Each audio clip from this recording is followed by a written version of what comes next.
امید کرتی ہوں کہ آپ سب خیریت سے ہوگے۔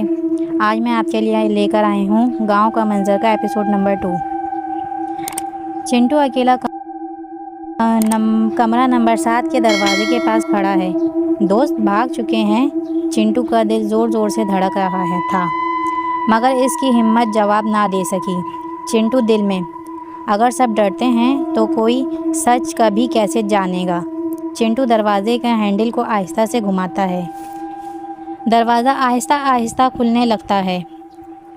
کمرے کے اندر اندھیرا ہے، صرف بیچ میں روشنی سی چمکتی ایک ٹیبل پر ایک کتاب، جادوئی کتاب رکھی ہے۔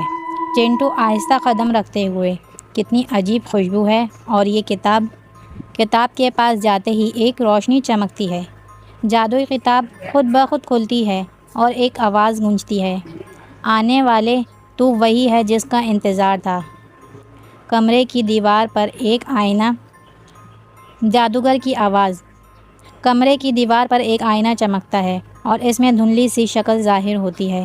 جادوگر، چہرہ مکمل واضح نہیں ہوتا، صرف آنکھیں اور دھندلی داڑھی۔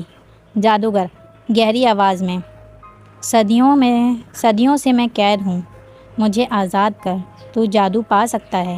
چنٹو حیرت سے، تم کون ہو؟ تم قید کیوں ہو؟ جادوگر، ایک دشمن نے مجھے دھوکہ دے کر اس آئینے میں قید کر دیا۔ کمرہ نمبر 7 صرف چنے گئے انسانوں پر ہی کھلتا ہے، اور تو چنا گیا ہے۔ جادوگر، اس کتاب میں 7 چابیوں کا ذکر ہے، ہر چابی ایک آزمائش کے بعد ملے گی۔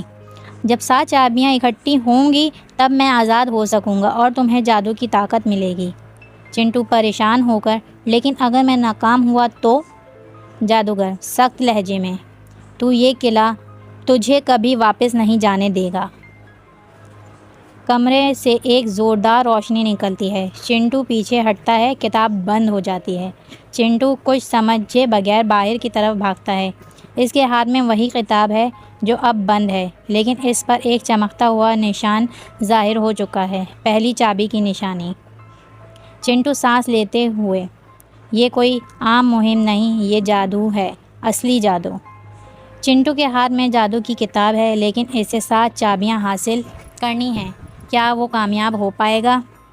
جادوگر سچ میں اچھا ہے یا اگلی قسط میں جلد آ رہا ہے؟